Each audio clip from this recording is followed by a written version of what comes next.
Sebelum kita mulai, mari kita berdoa. Bapa di surga, kami percaya Engkau berkati program ini. Sehingga banyak orang-orang yang haus dan lapar akan kebenaran. Dari seluruh ujung bumi ini, dari banyak negara boleh berkumpul setiap Rabu malam untuk belajar firman-Mu. Berkati mereka, sertai mereka terus ya Bapa.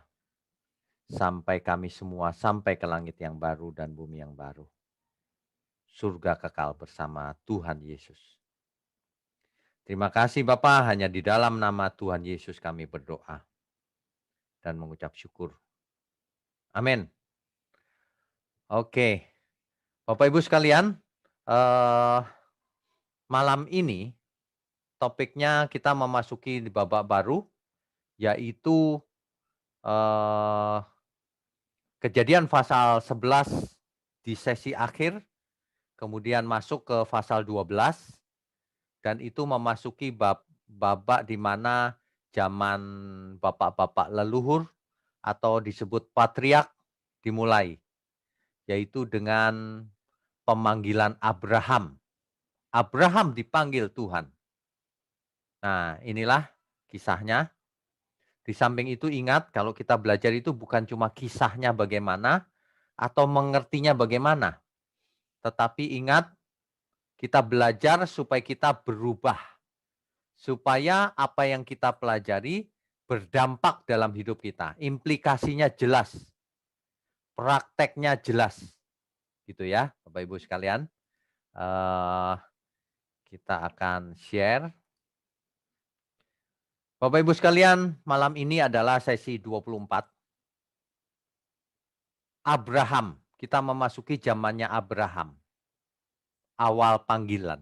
Bagaimana di awal-awal sekali itu Abraham dipanggil, itu pun sudah luar biasa.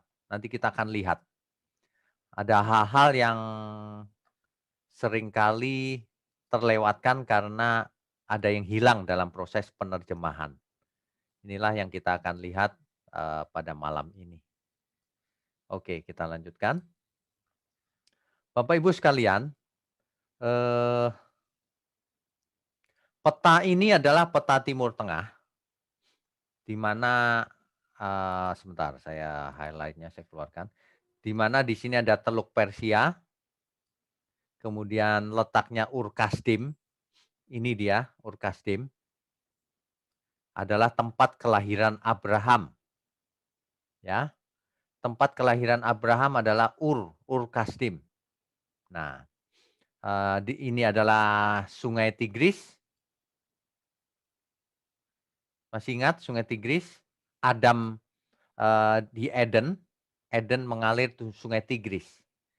Jadi lokasi Eden itu ada dua kemungkinan. Menurut teori itu ada yang di selatan, ada utara sini, ada juga yang di bagian selatan, yaitu di sekitar Ur ini.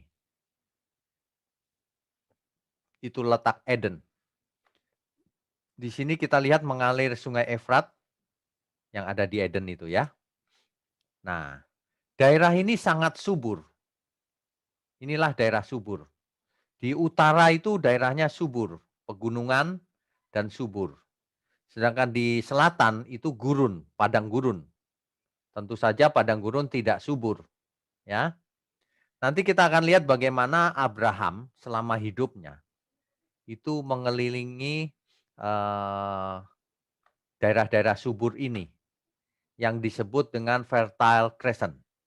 Itu adalah daerah subur yang berbentuk bulan sabit. Ya. Di sini ada Laut Merah, ada Mesir di daerah di kiri saya, ada Mesir di sebelah barat, ada Laut Mediterania, ya. Ada Israel di sini, Israel, ya. Oke, kita lanjutkan dulu.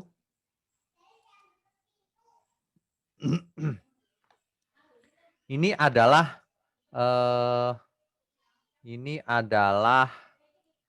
peta dari yang lengkapnya. Kita lihat di sini ada, saya kasih panah kuning ini, Kota Ur, tempat kota kelahiran Abraham.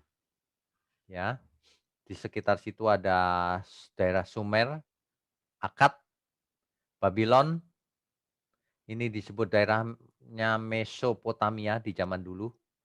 Di zaman sekarang disebut Irak. Jadi ini sebenarnya daerah Irak zaman sekarang. Nah, yang disebut dengan Fertile Crescent tadi, atau daerah subur yang berbentuk bulan sabit, itu yang daerah hijau ini. Perhatikan ini, hijau ini. Ini kan bentuknya bulan sabit. Ya. Nah, Alkitab kita seringkali sebagian besar terjadinya mengisahkan di daerah bulan sabit ini. Daerah-daerah pentingnya itu di sini. Ya, kita akan lihat Laut Mati juga ada di situ. Ya, ini Laut Mati.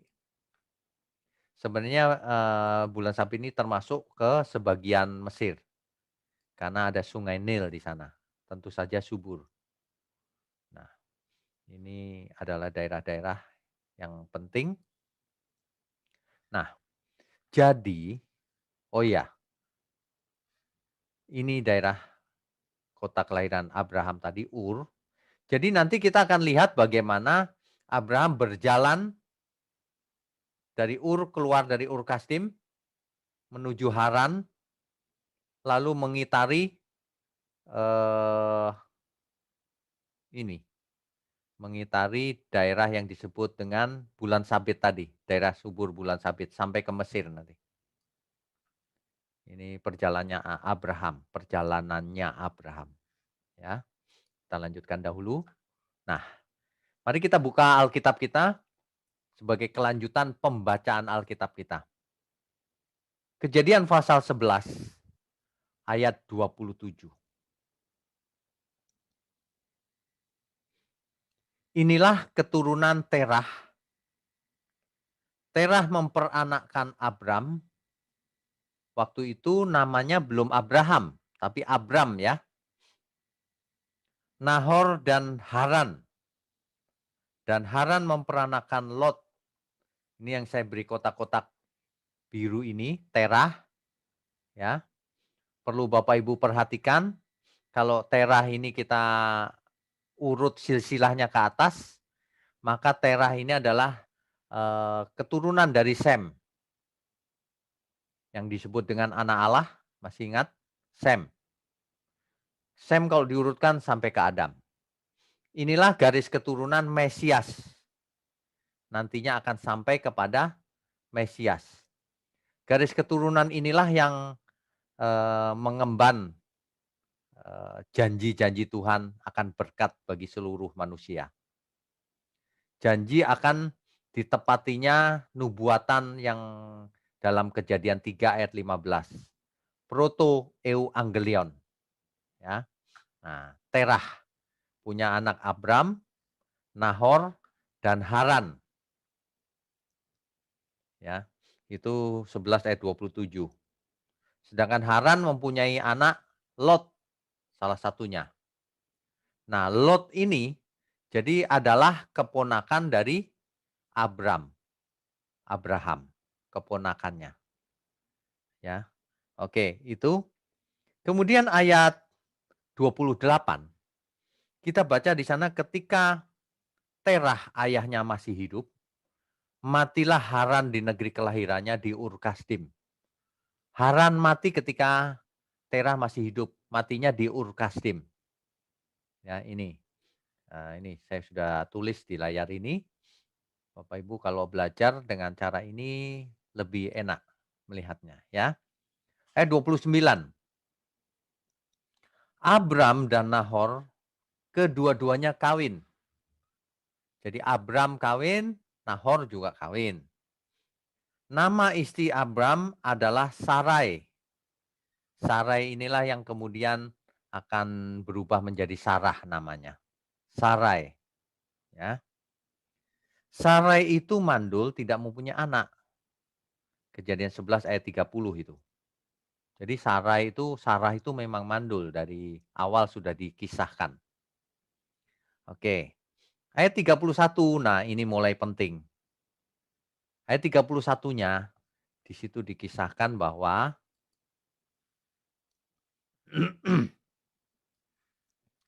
kita baca ayat 31 ya. Lalu Terah membawa Abram, anaknya, serta cucunya, Lot, cucunya Terah tentu Lot ya, yaitu anak Haran, dan Sarai menantunya, istri Abram, anaknya, ia berangkat bersama-sama dengan mereka dari Ur Kasdim untuk pergi ke tanah Kanaan. Lalu sampailah mereka ke Haran dan menetap di sana. Ini dia perjalanannya Bapak Ibu. Dari Ur berjalan terus menuju ke Kanaan. Tetapi mereka setelah sampai di Haran, nggak melanjutkan ke Kanaan. Menetap di sini, di Haran. Begitu ceritanya. Menurut Kejadian 11 ayat 31. Ya, Kejadian 11 ayat 31. Nah, 32, ayat 32. Umur Terah ada 205 tahun, lalu ia mati di Haran. Terah, bapaknya Abraham, mati di Haran, usianya 205 tahun. Ya. Ini adalah kisah historis, bukan figuratif. Mengapa historis sejarah ini diceritakan di Alkitab? Supaya kita tahu bahwa kisah ini bukan kisah figuratif. Ini adalah kisah nyata. Sebab Mesias pun nyata. Ya. Jadi kalau hari ini ada yang mencoba mengubah-ubah cerita, ya catatannya masih ada, yaitu Alkitab. Ya. Barulah kita bisa masuk ke ayat pasal 12, Bapak Ibu. Di pasal 12, nah ini dia. Di pasal 12, Tuhan memanggil Abram.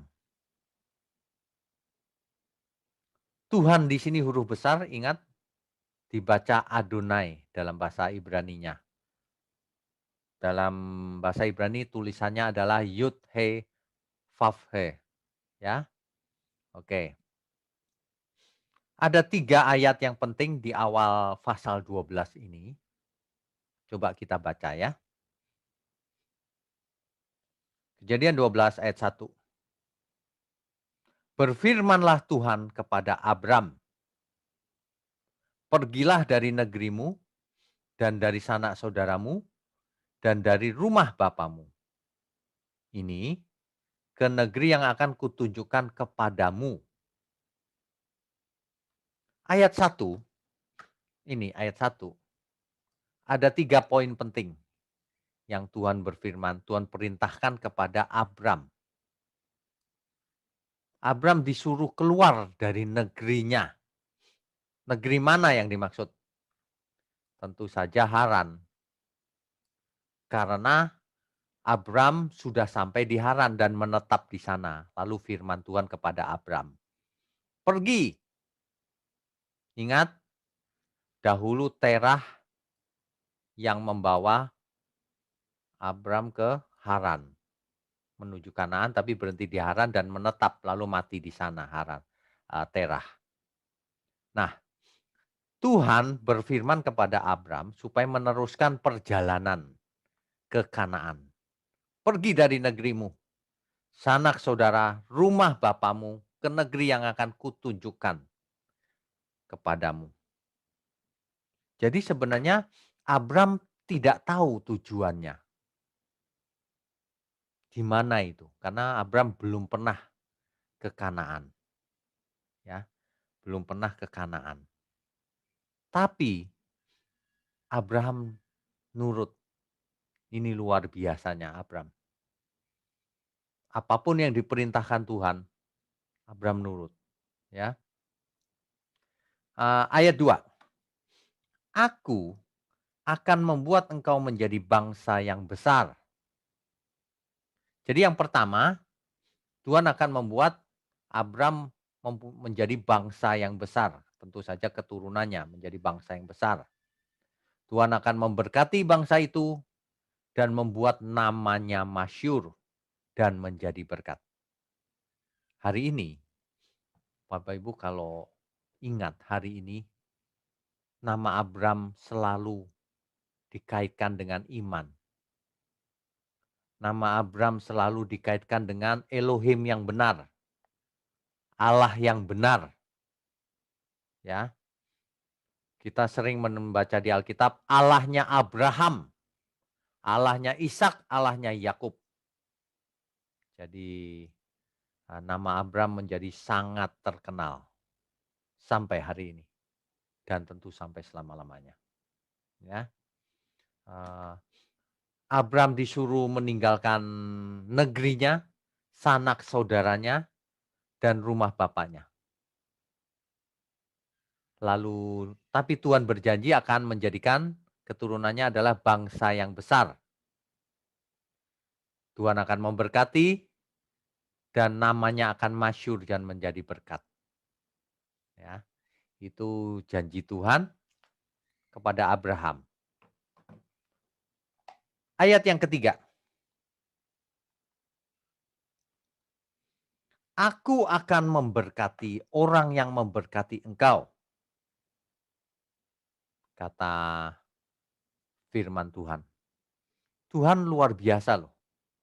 Aku akan memberkati orang yang memberkati engkau. Dan mengutuk orang yang mengutuk engkau. Hati-hati.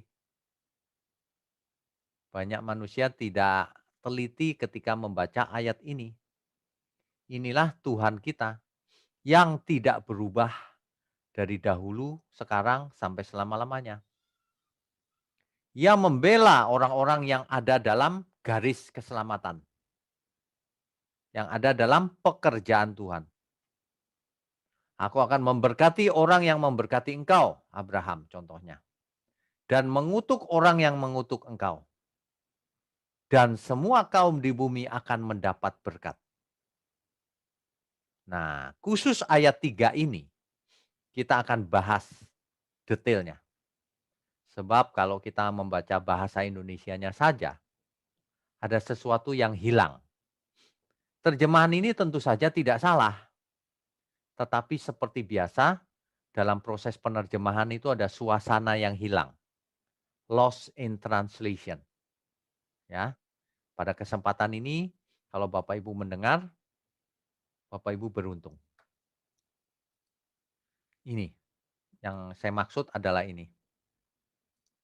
Khusus ayat 3. Pembelaan Tuhan bagi pekerjaannya itu seperti ini. Perhatikan baik-baik.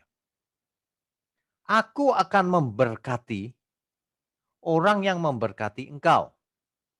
Kata memberkati yang pertama dan yang kedua memberkati, itu kata dasar yang dipakai dalam teks asli Alkitab sama. Yaitu berah. Berah itu memberkati. Jadi kalau ada orang yang memberkati Abraham, maka Tuhan akan memberkati orang itu. Nah, itu dia. Jadi kalau ada orang yang berbuat baik kepada Abraham, Tuhan akan berbuat baik kepada orang itu. Itu artinya, ya. Nah, tetapi ada masalah di kalimat berikutnya. Dan mengutuk orang yang mengutuk engkau. Ternyata dalam teks asli Alkitab, kata mengutuk ini tidak sama. Mengutuk yang pertama dan yang kedua itu tidak sama. Terjemahannya saja yang sama. Dalam teks Ibrani tidak sama. Ya, tidak sama. Mengutuk yang pertama, ya, itu dipakai kata dasarnya hilel. Hilel. Sedangkan mengutuk yang kedua pakai kata dasar arar. Jadi nggak sama. Ya. Nah, kita akan bahas apa sebenarnya arti dari masing-masing itu. Ya. Nah, jadi Tuhan berjanji kepada Abraham bahwa setiap orang yang mengutuknya, kalelcha, Ya, umkalelha akan dikutuknya aor. Beda ini. Hilel dan arar. Itu beda. Bedanya di mana? Nah, malam ini coba kita lihat. Dua kata ini jelas berbeda. Kata dasarnya juga beda. Umkalelha itu kata dasarnya hilel, sedangkan aor kata dasarnya arar. Hilel artinya to make light of something heavy. Membuat ringan yang sebenarnya berat. Dalam bahasa sederhana, menganggap remeh, menganggap enteng. Dan aor dari akar kata arar tadi, artinya to curse, benar-benar mengutuk. Atau to utterly destroy, menghancurkan benar-benar. Sampai hancur. Mengutuk atau benar-benar menghancurkan. Dengan demikian, kekuatan janji Tuhan untuk Abraham itu diikuti oleh pembelaan yang sangat luar biasa dari Tuhan. Jadi kalau Tuhan memberi perintah, Tuhan pasti mendukungnya habis-habisan. Ingat itu. Itulah karakter Tuhan kita. Jadi Tuhan tidak pernah main-main.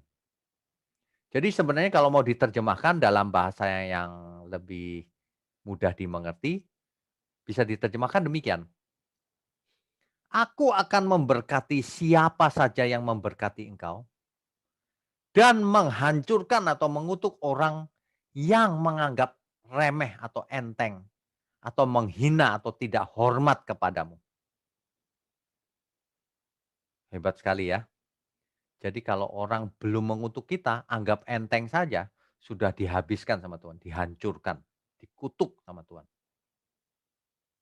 Demikian pembelaan Tuhan yang sangat luar biasa. Bapak Ibu perhatikan, justru kisah ini, kebenaran ini, dampaknya, implikasinya dalam hidup kita itu sangat luar biasa. Ya, eh, Daud sebenarnya mengerti hal ini. Pemazmur mengerti banget akan hal ini. Pemazmur pernah mengkalimatkan dengan bahasa yang lain.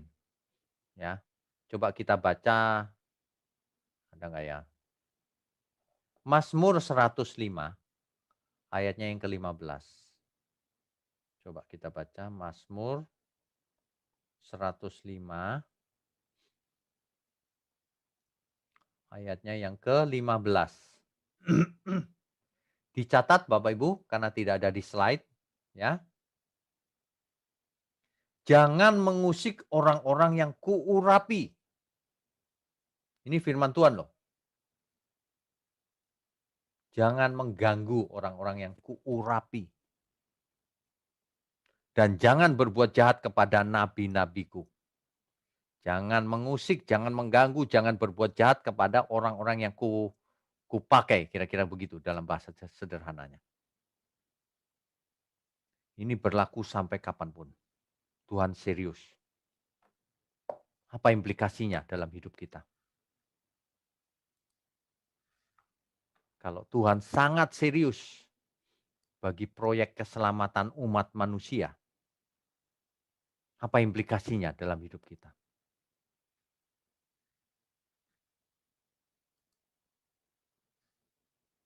Ini perlu direnungkan baik-baik Bapak Ibu. Ya. Hari ini, ingat, proyek keselamatan ini berlanjut terus. Adam, Sem, sampai kepada Abraham, terus berlanjut sampai ke Daud, terus berlanjut sampai ke Yesus akhirnya. Sang Mesias. Tapi tidak berhenti sampai pada Sang Mesias saja. Pekerjaan Tuhan berlanjut terus. Tuhan Yesus berkata, seperti Bapa mengutus aku mengutus kamu. Kita semua diutus oleh Tuhan Yesus. Artinya berjalan terus sampai hari ini. Ingat implikasinya. Barang siapa berbuat baik kepada orang yang terlibat dalam pekerjaan Tuhan, tapi orang benar ya, Tuhan akan berbuat baik kepadanya. Barang siapa menganggap enteng pekerjaan Tuhan, menghina, enteng, ngentengin gitu, tidak serius mendukung, Tuhan akan menghancurkan hidupnya. Ini implikasinya, mengerikan. Tapi sekaligus melegakan kita. Aku mau ikut Tuhan. Setiap orang tentu berbeda bidangnya. Kalau hamba Tuhan harus khotbah yang benar. Harus mengajar yang benar. Harus takut akan Tuhan. Hidup kudus, tak bercacat, tak bercela. Harus jadi teladan sebisa mungkin. Setiap orang berbeda. Yang diberi banyak dituntut banyak. Bapak Ibu jemaat tapi mendengar Injil yang benar dituntut lebih banyak daripada jemaat yang tidak mendengar kebenaran. Bapak Ibu yang memiliki lebih, entah itu suaranya bagus, entah itu hartanya lebih banyak, entah keahliannya lebih banyak, dituntut lebih. Kalau tidak ikutan dalam pekerjaan Tuhan, memberkati, menjadi berkat bagi sesama, itu namanya terkutuk. Tuhan akan menghancurkan hidupnya. Meskipun di dunia ini seolah-olah sukses, tapi nanti ditolak Tuhan. Implikasi ini jelas. Makanya ayat ini jangan dianggap enteng. Sayangnya ada banyak orang menggunakan ayat ini sembarangan. Ada banyak orang menggunakan, jangan mengusik hamba Tuhan. Gitu, pakai ayat ini. Padahal ia belum tentu hamba Tuhan. Kalau yang diajarkan bukan kebenaran, ya bukan hamba Tuhan namanya. Kalau modusnya itu cari uang, ya bukan hamba Tuhan. Kalau hamba Tuhan, iya benar. Jangan mengganggu pekerjaan Tuhan. Harus mendukung bahkan, bukan mengganggu. Hari ini di internet banyak sekali yang mengganggu pekerjaan Tuhan. Yang menyerang, yang mengatakan kita sesat lah, apalah. Tapi nggak punya bukti. Itu orang-orang yang mengganggu pekerjaan Tuhan. Kalau mereka tidak bertobat, mereka akan dihancurkan oleh Tuhan, dikutuk. Bukannya mendukung baik-baik, malah mengganggu, memfitnah. Ya, saya ingatkan kepada kita semua, mari kita hidup benar. Mari kita persembahkan hidup kita bagi Tuhan. Mari kita hargai seluruh pekerjaan Tuhan. Bukan dengan uang saja, bukan. Dengan memberi diri, mempunyai sikap hati yang benar, mau belajar sungguh-sungguh, menghormati firman Tuhan. Alkitab itu diperlakukan secara hormat, sebab itu berisi firman Tuhan. Dipelajari, bukan cuma hormat disimpan baik-baik, bukan, justru harus dipelajari. Dan kalau memang seseorang hormat terhadap firman Tuhan, ia pasti taat memeliharanya. Taat itu artinya melakukan. Kalau cuma taat tidak melakukan itu bukan taat, itu pasif namanya. Ya. Jadi kita semua diberi kesempatan untuk menjadi bagian dari pekerjaan Tuhan di bumi ini. Amin ya semuanya ya. Jadi jangan pasif, apalagi mengganggu pekerjaan Tuhan. Ya. Biarkan saja banyak orang tidak ikutan. Mereka akan menyesal. Mereka akan meraung-raung ketika harinya tiba. Tapi hari itu sudah tidak ada kemungkinan untuk dipulihkan sebab waktunya sudah habis ketika Tuhan Yesus datang kembali. Oke, kita lanjutkan dahulu. Saya share lagi screen-nya ya.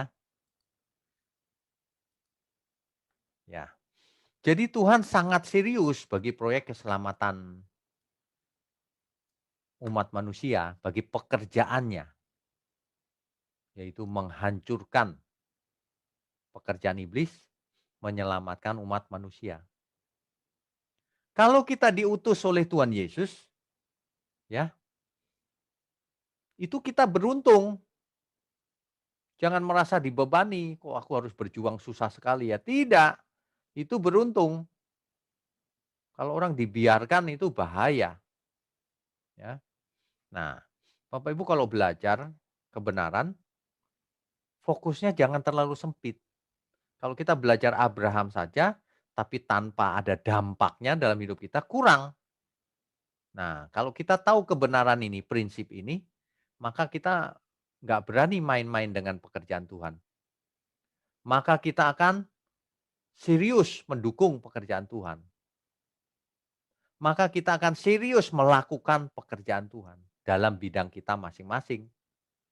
Maka kita akan menjaga hidup kita untuk tidak menjadi sandungan. Kan begitu. Tapi banyak orang tidak takut Tuhan memang. Tapi malam ini saya ingatkan lagi, Bapak Ibu bisa bagikan ke banyak orang. Siapa saja yang anggap enteng pekerjaan Tuhan akan dihancurkan oleh Tuhan, dikutuk oleh Tuhan. Ya, jadi termasuk pengkhotbah-pengkhotbah yang mengkhotbahkan ayat-ayat sembarangan. Itu menghina Tuhan, meremehkan pekerjaan Tuhan. Mestinya kalau kita serius ya, waktu mengkhotbahkan itu belajar sungguh-sungguh, diperiksa konteksnya apakah benar alkitabiah atau tidak. Jangan ngawur kalau khotbah. Jangan ngawur kalau baca Alkitab. Itu tidak menghormati Tuhan. Ingat, kalau orang sampai tidak menghormati Tuhan, anggap enteng, akan dihancurkan oleh Tuhan.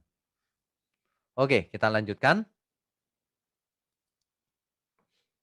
Kejadian 12 ayat 4 sampai 5. Ketika Tuhan pertama kali memanggil Abram untuk keluar dari Ur Kasdim, untuk keluar dari Haran, melanjutkan perjalanan ke Kanaan, itu adalah panggilan Tuhan yang pertama loh bagi Abram. Tapi apa respon Abram terhadap panggilan Tuhan tersebut? Di ayat 4 dan ayat 5, di situ dijelaskan. Lalu pergilah Abram seperti yang difirmankan Tuhan kepadanya. Ingat, kalau kita membaca ayat-ayat seperti ini, kita harus menarik ke zaman sekarang. Kalau kita mendengar firman yang benar kapanpun, termasuk malam ini, apa respon kita? Harusnya seperti Abraham. Lalu, begitu. Kalau Abraham disuruh pergi, lalu pergilah Abraham seperti yang difirmankan Tuhan kepadanya. Kalau kita ketika mendengar firman ini, lalu, kan begitu mestinya. Lalu aku semangat untuk mendukung pekerjaan Tuhan. Untuk hidup benar, supaya seluruh hidupku dipakai juga dalam pekerjaan Tuhan. Tentu saja bidang kita masing-masing. Mestinya begitu. Tarik dampaknya apa dalam hidupku. Dan Lot pun ikut bersama-sama dengan dia. Sesuai dengan apa yang difirmankan Tuhan. Abraham melakukan persis seperti itu. Ingat waktu kita dahulu membahas tentang Nuh. Nuh juga sama. Kenapa Tuhan berkenan kepada Nuh? Kenapa Nuh beroleh kasih karunia? Karena setiap Tuhan berfirman, Nuh melakukan tepat seperti yang difirmankan oleh Tuhan. Nah, ini ciri khas daripada orang benar. Mestinya kalau kita mendengar firman, mestinya kita lakukan tepat seperti firman itu. Jangan ditawar-tawar. Teliti. Jadi orang harus teliti. Ya. Oke. Abram berumur 75 tahun ketika ia berangkat dari Haran. Jadi, Abram sudah kakek-kakek sebenarnya, 75 tahun tinggal di Haran, dipanggil Tuhan, keluar, lanjutkan perjalanan ke Kanaan. Begitu. Ayat kelimanya, Abram membawa Sarai, istrinya, dan Lot, anak saudaranya. Anak saudaranya itu artinya keponakannya, ya. yaitu anaknya siapa? Anaknya Haran kan? Ya, oke. Dan segala harta benda yang didapat mereka dan orang-orang yang diperoleh mereka di Haran. Mereka berangkat ke tanah Kanaan lalu sampai di situ. Bapak Ibu sekalian, ternyata Abraham sampai di Kanaan. Sebentar saja sudah sampai ke tanah yang dijanjikan itu.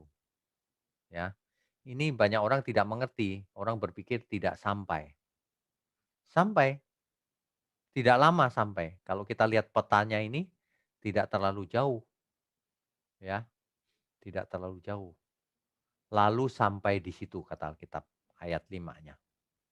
Ya. Oke, kita lanjutkan.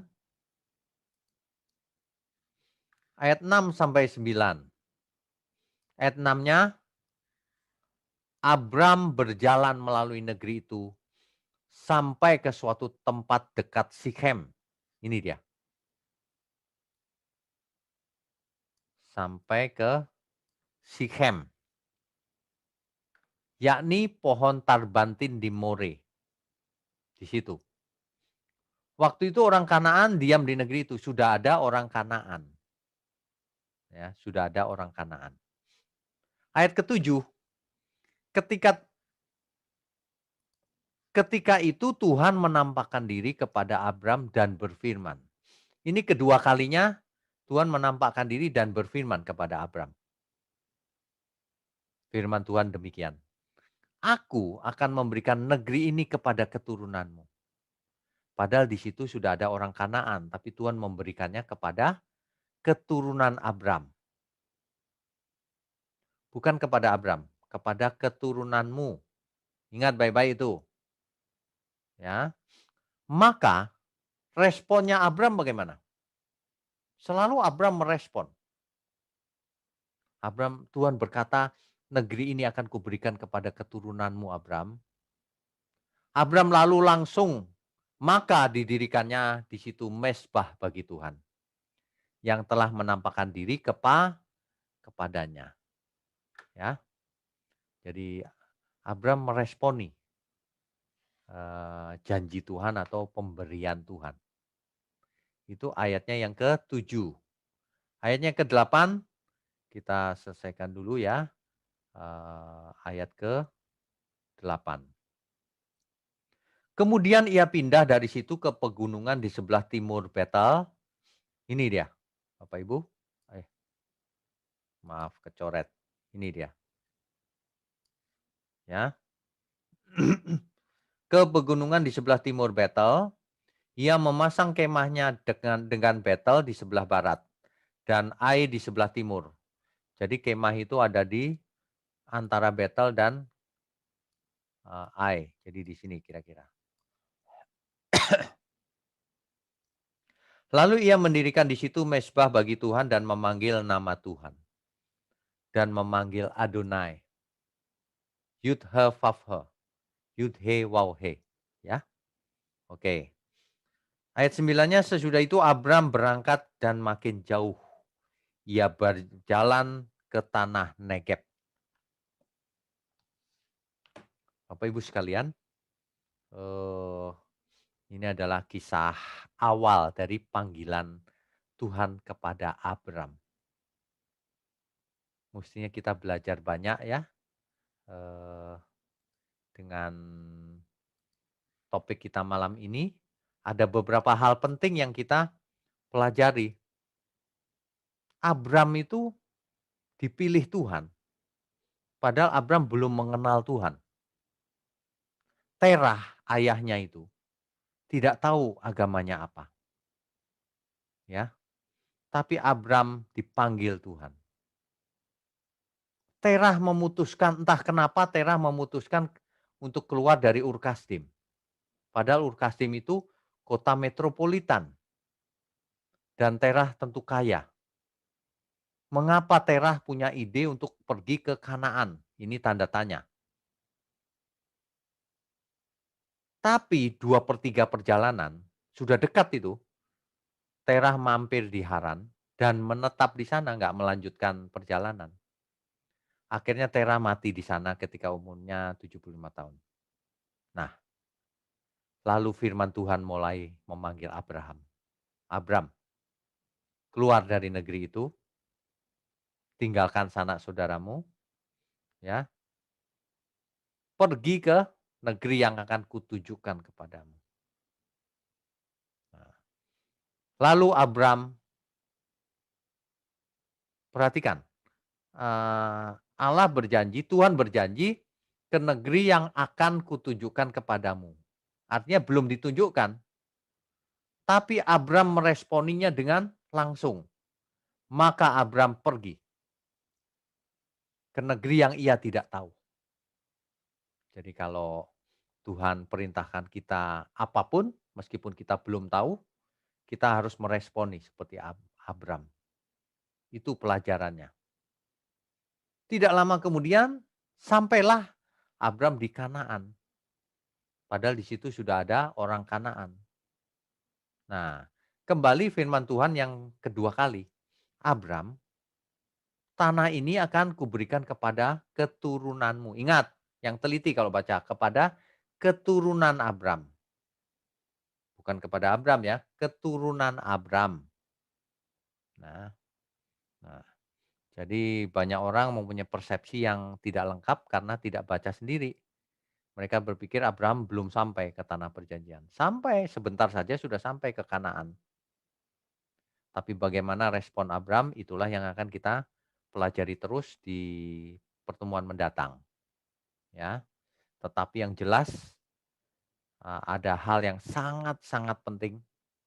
Abraham meresponi firman Tuhan tepat seperti apa yang dikatakan Tuhan. Melakukannya tepat. Kita juga harus demikian. Yang kedua, jangan khawatir kalau kita ada di pekerjaan Tuhan. Mendukung pekerjaan Tuhan. Sebab Tuhan akan mendukung kita juga. Pembelaan Tuhan tidak main-main. Barang siapa memberkati kita, dia akan diberkati. Barang siapa berbuat baik pada kita, Tuhan akan berbuat baik kepada orang itu. Ya. Tapi barang siapa menganggap enteng pekerjaan Tuhan, menghina bahkan, Tuhan akan menghancurkan hidup orang itu. Mengutuk orang itu. Ya. Anggap enteng saja sudah dikutuk orang-orang seperti itu. Sebab pekerjaan Tuhan ini soal keselamatan. Keselamatan jiwa yang harganya tak terbatas. Tidak bisa dinilai dengan uang. Ini serius. Kalau cuma sakit fisik nggak masalah. Tapi kalau keselamatan jiwa, kekekalan, itu proyeknya Tuhan. Bukan proyeknya kita. Dari awal itu adalah proyeknya Tuhan. Ingat ya, proto evangelion atau proto evangelium. Kejadian 3 ayat 15. Janji keselamatan itu. Ketika sampai kepada Abram, maka Abram dipakai Tuhan. Olehmu semua kaum di bumi ini akan diberkati. Tentu saja yang dimaksud berkat bukan berkat jasmani, bukan berkat kekayaan yang matre-matre bertobat malam ini. Berkat yang dimaksud adalah keselamatan. Proto evangelion itu terus berjalan sampai terlaksana nubuatan itu. Ya. Jadi kalau mau belajar harus seperti itu. Kalau enggak percuma. Kalau cuma belajar seperti ilmu pengetahuan percuma. Ya, Bapak Ibu sekalian, kita lanjutkan. Respon manusia terhadap panggilan Tuhan itu sangat-sangat penting. Manusia yang tidak meresponi artinya menganggap enteng itu akan dihancurkan Tuhan. Itu pelajarannya malam ini. Manusia yang meresponi akan menyenangkan hati Tuhan. Bapak Ibu yang masih hidup dalam dosa, cepat bertobat, responi firman ini. Kalau tidak akan dihancurkan Tuhan, dikutuk hidupnya. Ya. Ini saya tidak main-main, ini firman Tuhan loh. Saya cuma mengungkapkan apa yang harus saya ungkapkan. Sebab dalam proses penerjemahan ada loss in translation. Nah, malam ini sudah saya jelaskan, nanti Bapak Ibu bisa ulang-ulang melihat rekamannya. Ya. Oke. Nah, jadi belajarlah bukan hanya melihat setiap pohonnya, tenggelam dalam ayat-ayat Alkitab, tetapi juga pandangan yang meluas tentang hutannya. Coba belajar implikasinya apa. Di dalam proyek keselamatan yang besar itu Abram bagaimana gitu ya. Nanti semakin hari akan semakin jelas. Yang penting lagi adalah serta implikasinya dalam hidup ini. Segala sesuatu kalau kita baca, tarik implikasinya ke hari ini. Bapak Ibu belajar mulai sekarang. Tarik implikasinya. Aku belajar ini untuk apa ya? Apa yang harus kulakukan? Aku tidak mau mengalami hal yang tidak baik. Aku mau seperti kalau Tuhan berkenan kepada hidupku. Seperti tokoh-tokoh. Meskipun perjanjian lama Tuhan berkenan loh. Tuhan berkenan kepada Abraham. Memang Tuhan yang memilih Abraham, bukan Abraham yang memilih Tuhan. Benar.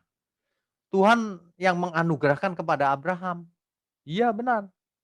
Tapi respon Abraham jangan dianggap enteng. Langsung juga. Abraham melakukan tepat seperti yang difirmankan Tuhan. Nah, jadi ingat selalu ada dua pihak.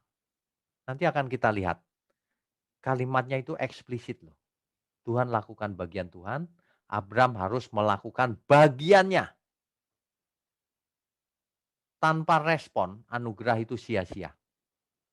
Ya. Amin ya Bapak Ibu sekalian.